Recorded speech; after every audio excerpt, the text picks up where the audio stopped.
Hello and welcome back to Beckler Guitars and Repair. And today we're doing something a little different on the channel.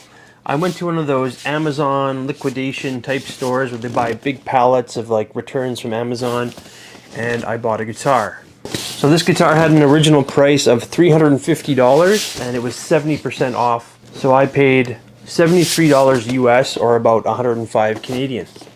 So let's go ahead and open this up and see what we get.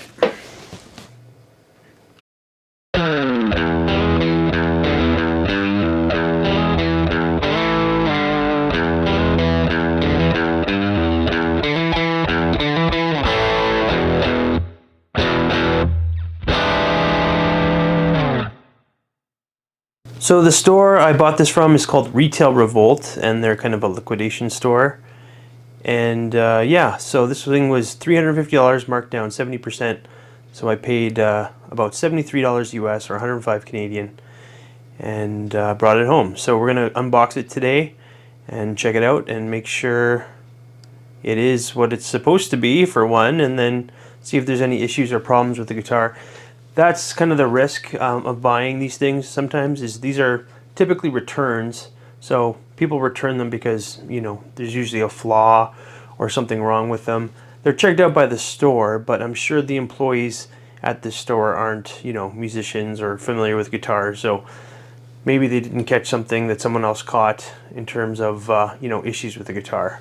So this place even has a return policy too, 14 days. So I can always return this if there is something horribly wrong with the guitar.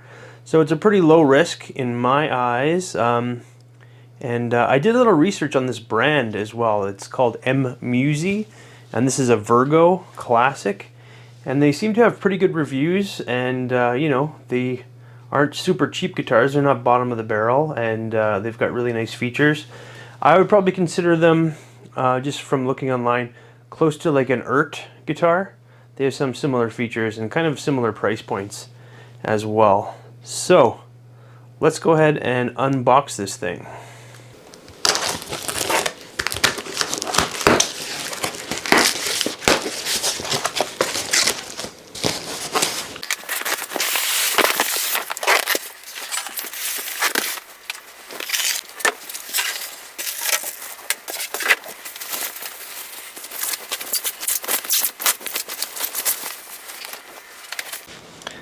So it came really well packed. There was no movement in the box, and the foam inside is really form-fitting. Like, this guitar fit right in this nice form here, so there was no movement there.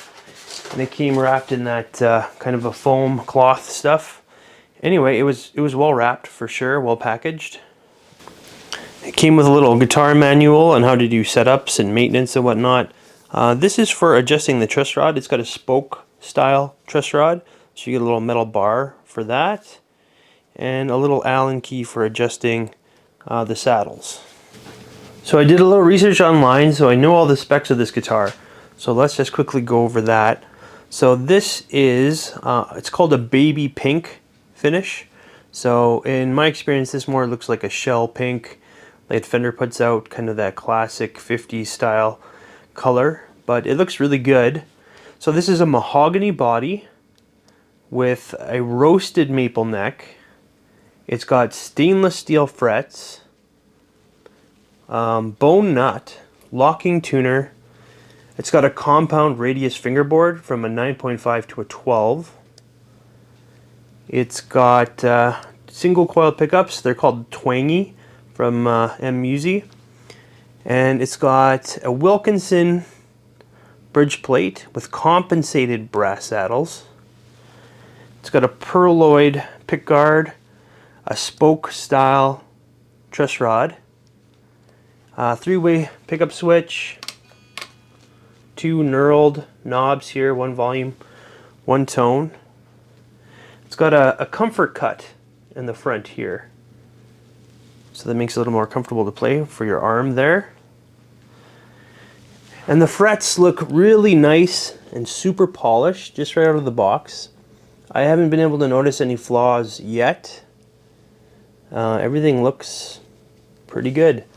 You can see like the ends of the frets are super like ball end. They look like little ball bearings. Very nice and rounded and super polished.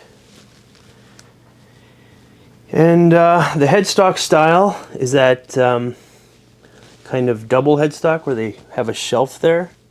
And then you have the branding there, the Musi Virgo. And the headstock is finished as well. The bone nut looks really good. The strings are just sitting in there barely. It's not like a deep cut bone nut. That's the problem sometimes, is if you cut the nut too deep and the strings are really in the grooves there, you get some tuning issues because they bind. But this looks very well done. And yeah, Wilkinson hardware is really great stuff, tried and true. Let's have a look at the back quickly. So yeah, more of that shell pink. It's a string through body. And we've got a belly cut here too. And an additional comfort cut here for fretting in the higher access point. So a little bit more comfort there. So that's another nice feature. And this roasted maple neck looks really nice. It's a one-piece neck. It's got a fingerboard on top of that, so another maple fingerboard. These are the locking tuners. And the serial number starts with the 22. I'm assuming that means this was made in 2022. And the locking tuners are unbranded.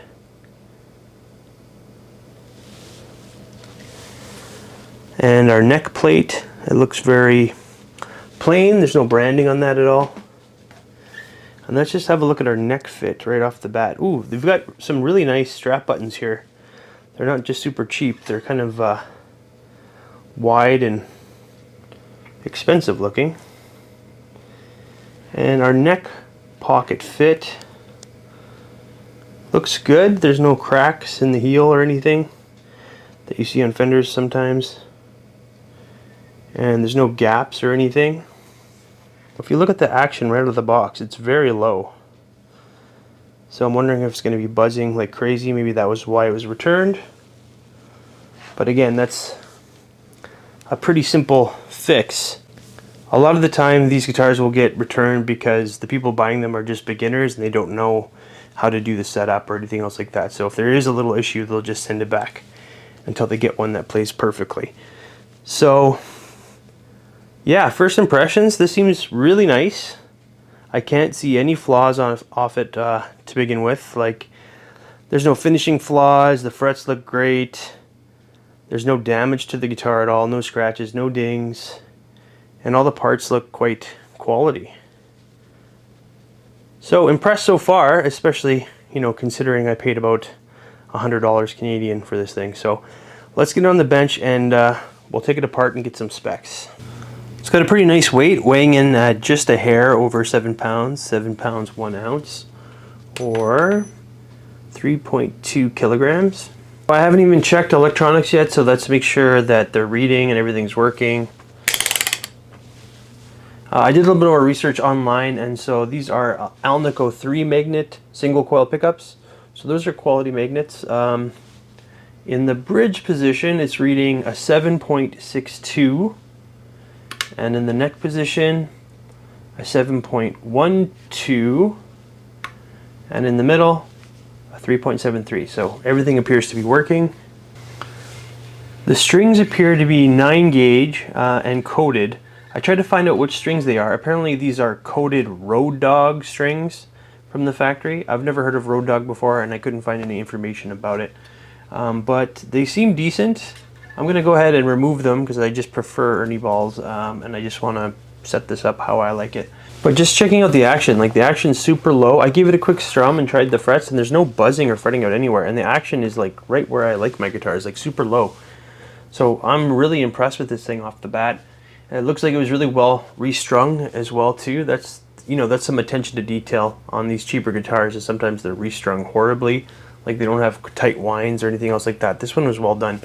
So there's a lot of attention to detail, I think, going into these guitars, or I might have just got a really good one, luck of the draw.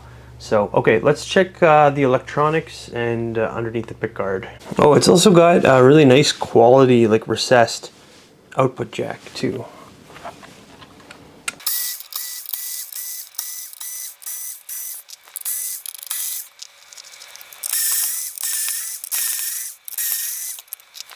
All right, let's have a look underneath the hood here. So, okay, so this is a look at the pick guard. It's a 3-ply pick guard. It's that perloid pick guard.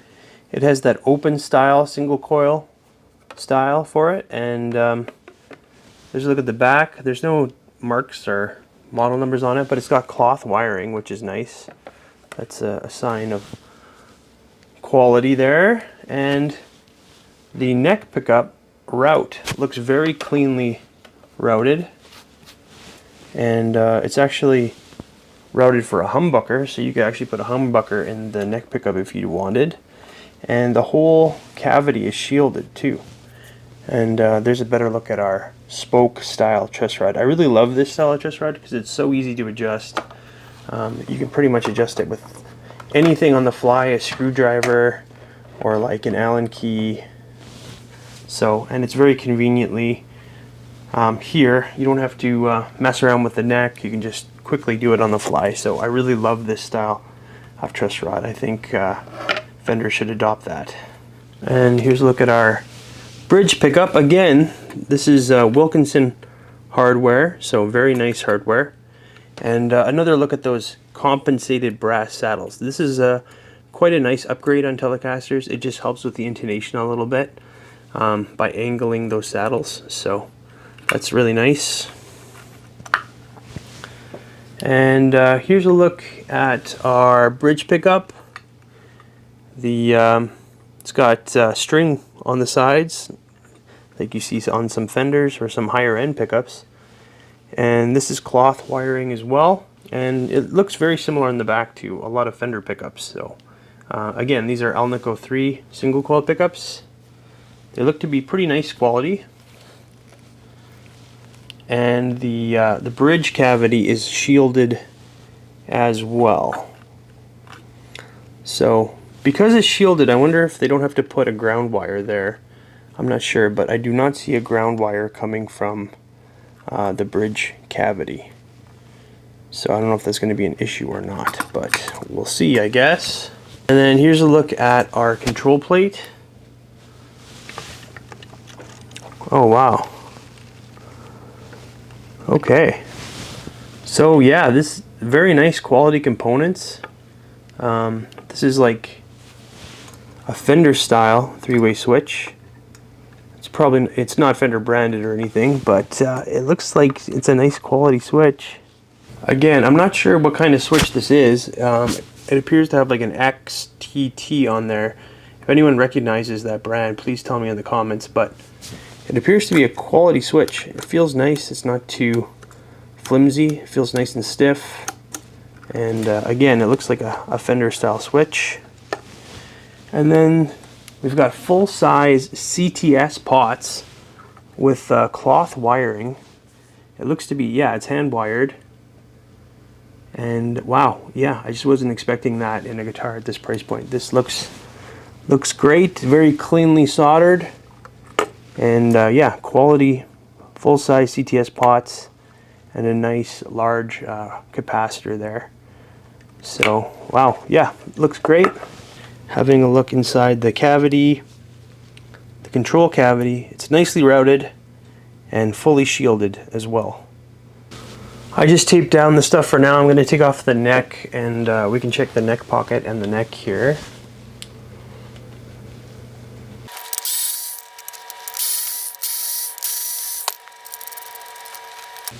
Here's a look at our neck cavity. So yeah, it's nice and clean, and you can see the mahogany grain underneath. So yeah, this is indeed a mahogany body, and it's quite lightweight for mahogany. And another cool thing I saw is you can see on the neck here that it's kind of routed thinner in this area, and you can see it just behind the neck plate here.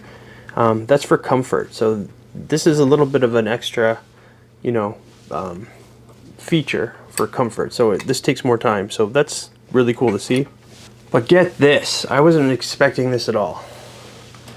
This is a quarter sawn maple neck. So you can tell by the way the grain is going vertically on the end grain here. So yeah, that is a quarter sawn maple neck. That is a premium feature on a lot of guitars, like Sur guitars has quarter sawn maple necks. Fender just released a line with quarter sawn maple necks. That was a big selling point for it. So yeah, this is a premium feature, and to see this on a guitar I paid $100 for is insane. So yeah, that's pretty crazy. Let's check the neck fit. I'm just gonna get this pickguard out of the way here. It's kind of right in the way. So wow, okay. This neck fit is so tight that I have to put it in very carefully. So neck fit tighter is better, and this thing is tight. I can pretty much lift the whole guitar just by the pressure of the neck in the body. So that's another really nice thing. A lot of Fenders do not have necks that tight. So again, this could be luck of the draw, but this is a really nice fitting neck. So I'm really happy about that. And let's just take a minute to appreciate this neck. Again, these are like highly polished stainless steel frets with like super rounded edges, and just really well done. I did check this with a fret rocker, and there's no high spots at all. So the fretwork on this guitar is like immaculate. And there's a better look at our bone nut. Again, this appears to be very well cut as well. And the tuners, they're unbranded. I did more research. These are Musi's own brand of tuners, but they feel great. They're nice and tight. They don't feel cheap. They've got a nice weight to them, and they're locking as well. And then, yeah, really nice grain on the roasted maple neck. And there's a better look at our spoke style truss rod. And looking down the neck, I can see it's dead straight. There's no twists or warps or anything. And again, yeah, quarter sawn maple neck. Alright, I'm blown away so far. I'm going to go ahead and reassemble this guitar, put a new set of strings on it, and we can check the setup. So I don't know the history of this guitar. I don't know if it was set up before it was returned or what happened with it, but this guitar is like perfectly set up. All I had to do was put on a set of strings. The truss rod is exactly where it needs to be, where I like it. The action is as low as I like it. It's perfectly intonated. It's crazy. I didn't have to do a thing. So using my notch straight edge, there's very little relief in the neck. Sometimes this gives an optical illusion where it looks like there's more relief in the neck than there is, but it's almost virtually touching the fretboard there. So very little gap. So that means the truss rod is set nice and tight. Over in the 3rd fret area, using the 3rd fret, when I use the 3rd fret, you can see the string is resting on that 1st fret. So that tells me the neck is straight, truss is tight, and the nut is really well cut. Very nice action over there in the cowboy chord area. And then here on the 12th fret, using my depth gauge, we can see that on the low E, it's sitting at like a point below a 0.75, so very low action on the low E. And on the high E, it's just at about 0.75 or lower. So yeah, very low action on this guitar. It's hard to achieve this low of action even on super high-end guitars. The frets have to be pretty much perfect for that to work. So I'm just going to go through the entire fingerboard to make sure there's no buzzing or fretting out anywhere. I like to speed up this part, but if you want to hear it in real time, just slow down your player to 25%.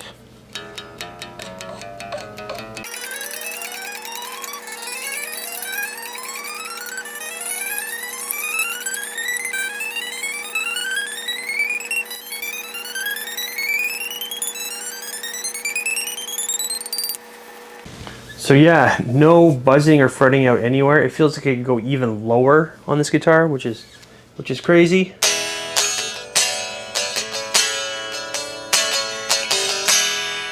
Sounds nice acoustically, and it rings out for a long time. I'm getting lots of vibration in the guitar as well. I can feel it in my chest.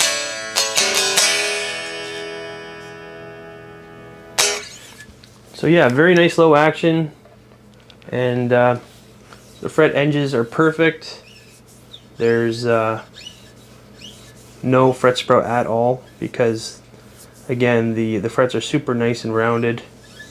If anything, it feels like the fret edges would benefit from being rolled a little bit. I think they're slightly rolled, but they feel a slight bit sharper than what I'm used to.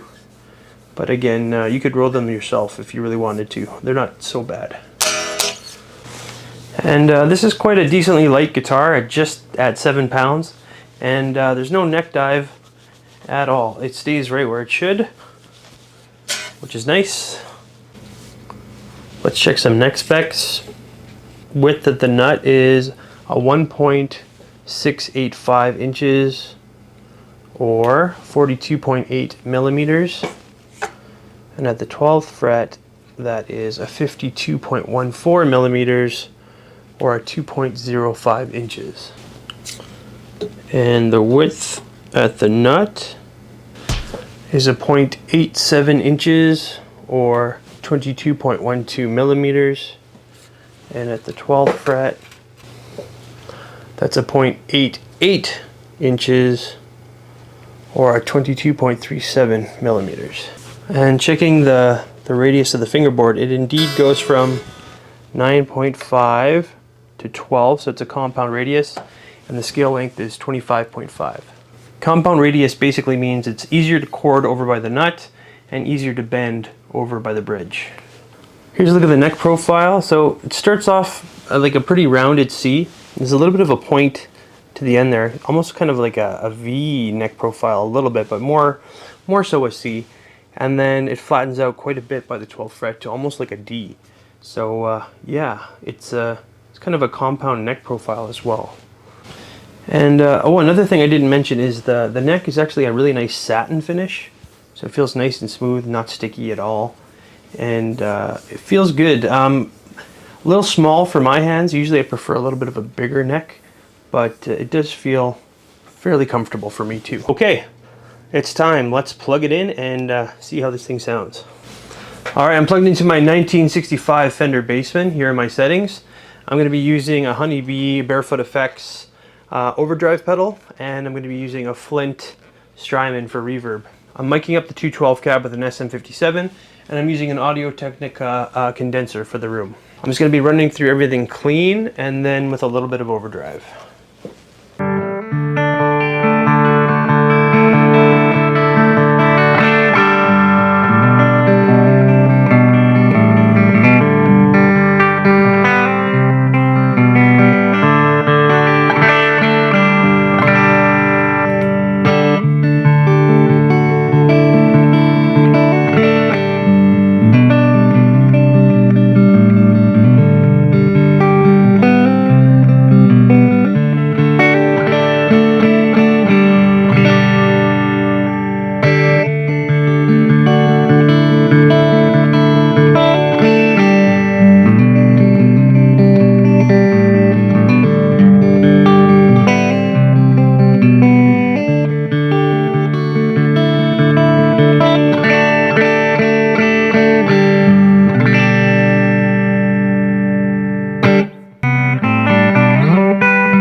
Yeah, sounds great. Clean, super nice defined pickups. They're not muddy at all. They're not too shrill. And it sounds really Telecaster-like, like a classic Tele. So yeah, very happy with the sounds. Clean. Let's try it with a little bit of dirt.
Alright, final thoughts on the Musi Virgo Classic that I got at a liquidation center for $100 Canadian. This is honestly one of the best guitars I've played in quite some time. And on this channel I review Gibsons, high-end Fenders, Eastmans, you know, very high-end guitars. And this one is right up there with them. It even surpasses a lot of them in a lot of ways. But anyway, this guitar is crazy. even for, you know, the original price, which is about $350 Canadian. And I don't know if I got a perfect shining example. They're probably not all like this. I'm not sure what the deal is with this, but it is an exceptional example. It has no flaws whatsoever. It came perfectly set up, and I can't find a single thing wrong with it. The specs are crazy. Locking tuners, again, these are unbranded, but they felt great. They stay tuned very, very, very well. They didn't slip at all. It's got a bone nut, super well cut bone nut. The fretwork was perfect, super shiny, polished frets. You can bend pretty effortlessly on this thing. And I checked it with a fret rocker, no high spots at all. This is one of the lowest actions I've been able to get on a guitar in a while, and honestly I could go lower. There was no fret buzz anywhere. The neck pocket was super well done, super nice and tight, no gaps at all, and it really just snapped into place. I love the truss wheel style of truss rod. That's my favorite style of truss rod. Just so easy to adjust, makes maintenance on your guitar super easy. It had the Wilkinson bridge with the compensated brass saddles, so that's a really nice feature. It really helps with the intonation. The electronic components were crazy, nice quality. They were CTS full-size pots, hand wired with cloth wiring and a really nice capacitor. And the three-way switch was actually really nice and high quality too. It's got a quarter sawn maple neck. It's got really nice comfort carves in the back. There's a belly carve. There's an arm carve in the top. There's a comfort carve for the heel here. Makes it very easy to get up to these upper frets, very comfortable. And the pickups sounded great. These are Alnico 3 single coil magnet pickups, and they sounded really, really good. They were nice and clear and articulate. They sounded like a classic Telecaster. It's got a quarter sawn maple neck, which is crazy. Again, that's a really high-end spec. Use it on really high-end guitars. And it's a roasted maple neck too. The neck shape was a little small for my larger hands, but honestly, I could get used to it for everything else this guitar is offering. No fret sprout at all. Again, maybe the edges of the fingerboard could be a little bit more rolled. Again, that's a personal preference thing, and they are rolled a little bit, but they could be rolled a little bit more. If I could find any criticisms with this guitar, it's the non-rolled fingerboard. I think they should have added a string tree here, although I'm having no tuning issues at all or whatever, but the string action past the nut is quite high, which is why the string tree usually exists on a Tele. And I'm not sure if the Perloid pickguard is my favorite choice. I'd probably go with the cream pickguard. I think that would look a little bit more classic, vintage style. Although I don't hate it. It's kind of been growing on me a little bit, but I think I might swap it out to just a nice cream white pickguard. For some reason, the bridge wasn't grounded to the cavity. So I noticed a little bit of interference or a little bit of grounding. Like I could hear a difference when I touched the bridge, so I might just go ahead and add a ground wire. Again, super simple. So the only thing I would change in this guitar really is the pickguard. Again, personal preference thing. Add some string trees maybe, because the action's really high there. Again, that'd be personal preference. I don't think you would need to. It stayed in tune just fine the way it is. And I would add a grounding wire to the bridge. Other than that, this guitar was basically perfect. So I think I kind of got the deal of the century here. Someone returned a perfect guitar, and then I got it for 70% off. Again, your mileage may vary, but for some reason I got my hands on like the perfect guitar here. A perfect example of this model. And I did check Amazon, and for some reason on Amazon.ca, the Canadian Amazon, these are no longer available. You can still see the listing, but they're just not available right now. So I don't know if they're coming back in stock, or maybe they're not making them anymore. I'm not really sure. So keep an eye out for used ones of these, or if they do decide to come back in stock on Amazon, make sure you maybe consider checking one out, because this guitar actually blew me away. Even at the price point of $350, this is a very impressive guitar, and the fact that I got it for, you know, $100 is crazy. And I'm not selling this one. I'm going to keep it. I really, really like it. I can use it as a modding platform if I ever do want to swap the pickups, but honestly, they sound great. But yeah, really, really, really happy with this guitar. But that's going to be it for today. Thank you for tuning in to Beckler Guitars and Repair, and I'll have more for you really soon. Thanks a lot.